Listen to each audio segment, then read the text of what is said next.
네, 인블리라는 인플루언서의 이른바 곰팡이 호박즙 논란으로 요즘 SNS가 시끌시끌하다고 합니다. 법적인 이슈 짚어보겠습니다. 로인사이드 장한지 기자 나와 있습니다.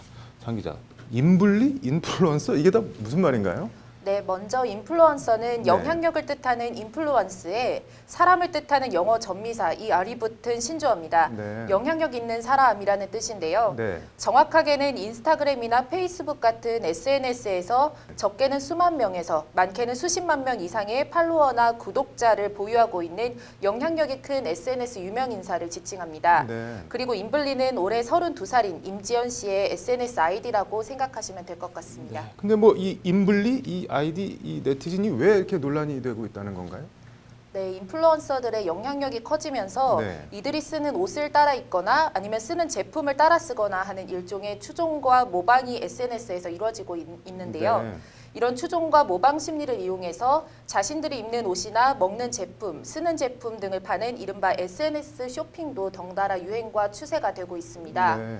인블리도 이런 식으로 자신의 SNS를 통해서 이런저런 물건을 팔아왔는데요. 네. 최근 이른바 곰팡이 호박즙 사건이라고 해서 호박즙 품질 논란과 이에 대한 인블리의 대응을 놓고 온라인에서 큰 논란이 벌어진 겁니다. 아니 뭐 호박즙이 뭐 얼마나 팔렸길래 이렇게 논란이 됐다는 건가요? 네, 인블리 부기즙이라고도 불리는 이 호박즙은 네. 인블리 온라인 계정을 통해서 지난해부터 무려 26억 원어치나 팔렸다고 합니다. 26억 원이요? 네. 호박즙만 파는 게 아니고 화장품 등 이것저것 많이 팔고 있는데 네. 그 규모가 결코 취미 수준으로 볼 수 없는 수준입니다. 네. 인플루언서들의 거래는 통상 인스타그램이나 페이스북, 카카오톡 메신저 등을 통해서 이루어지는데 네. 이 최근 한 인플루언서가 한 화장품 회사로부터 3,000개 정도의 샘플을 받아서 나눠주는 이벤트를 진행을 했는데 네. 이분만의 동이 났을 정도로 그 영향력은 엄청나다고 볼 수 있습니다. 네. 실제 서울시가 전자상거래 이용자 4,000명을 대상으로 조사를 해보니 네. 조사 대상자 2명 중 1명은 SNS를 통해서 쇼핑을 한 경험이 있는 것으로 나타났습니다. 네. 전자상거래 경험이 있는 네티즌 2명 중 1명은 SNS 쇼핑 경험이 있다는 얘긴데요. 네. 실제 인스타그램에서 해시태그를 마켓으로 검색을 해보면 네. 의류, 화장품 등 관련 게시물이 170만 개가 넘을 정도로 그 시장이 엄청나다고 볼 수 있습니다. 뭐 듣고 보니까 엄청난데 SNS 마켓 이게 법적으로는 어떻게 되어 있는 건가요? 네, 일단 인스타그램이나 페이스북, 카카오톡 등은 기본적으로 소통 서비스지 네. 이게 상거래 플랫폼 제공 서비스가 아니어서 네. 전자상거래법상 통신 판매업 신고를 하지 않고도 물건을 파는 경우가 대부분이라고 합니다. 네. 일종의 법적 공백 상태라고 볼 수 있겠는데요. 네. 신고나 허가를 받고 등록을 한 회사 대 그리고 소비자의 거래가 아닌 개인과 개인, 사인 대 사인 간의 거래이기 때문에 네. 이제 전자상거래법 적용을 받기도 힘듭니다. 인블리 사건 같은 피해가 발생해도 네. 공정위나 소비자원에서 개입할 수 있는 법적인 근거는 사실상 없는 겁니다. 네. 공정위 관계자의 말을 한번 들어보시죠. 네. 근데 개인 대 개인은 제가 지금 저희 쪽에 규율하고 있는 법은 그러니까 사업자와 개인 대 간의 거래를 규율하고 있는 거고 사실상 뭐 개인 대 개인으로 거래하는 거는 저희가 따로 이 법 적용 대상이 아니라서 적용하기는 곤란한 건데요. 뭐 개인 물품을 서로 간에 뭐 거래한다고 해서 저희 쪽에서 그 개인의 의사 표시인데 이제 상행이라고 보기 어려운 부분이 있으니까.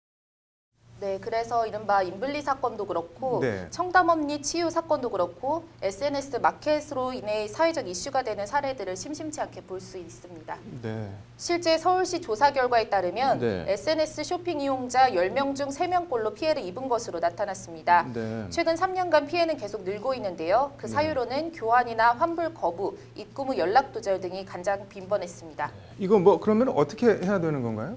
일단 구매자들의 피해와 함께 또 다른 문제는 세금 문제가 있습니다. 네. 온라인 상거래 업체나 회사가 아니기 때문에 카드 결제도 안 되고 계좌이체로 돈을 받는 경우가 대부분이라서 네. 결과적으로 이게 다 탈세 문제로 이어지는 겁니다. 네.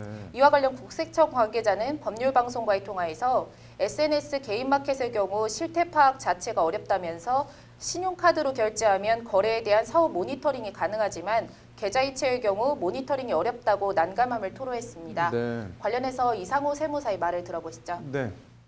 투자 등록을 내시고 이제 수익을 계산을 하시는 건 맞아요. 근데 좀 지금 현재 이제 전산상 좀 어려움이 있으니 뭐 이제 사업자 등록을 안 내시고 그렇게 사업을 안 하시는 분들이 많으신 거죠. 사업의 이제 확장이나 그 인터넷이나 이제 커뮤니티 발달을 법이 사실 조금 못 쫓아가고 있는 것. 이 때문에 사실상 실정법 사각지대에 놓여 있는 SNS 인플루언서 마켓을 제도 안으로 끌어들여야 한다는 목소리가 높아지고 있습니다. 네.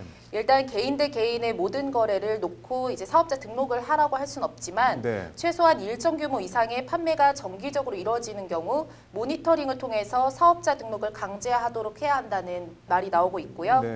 그다음에 소득 있는 곳에 과세, 거래 있는 곳에 책임이라는 원칙을 구현할 네. 수 있는 제도 마련이 시급하다는 것이 네. 전문가들의 지적입니다. 네, 뭐 뭔가 법제도 마련은 확실히 필요해 보이네요. 오늘 잘 들었습니다.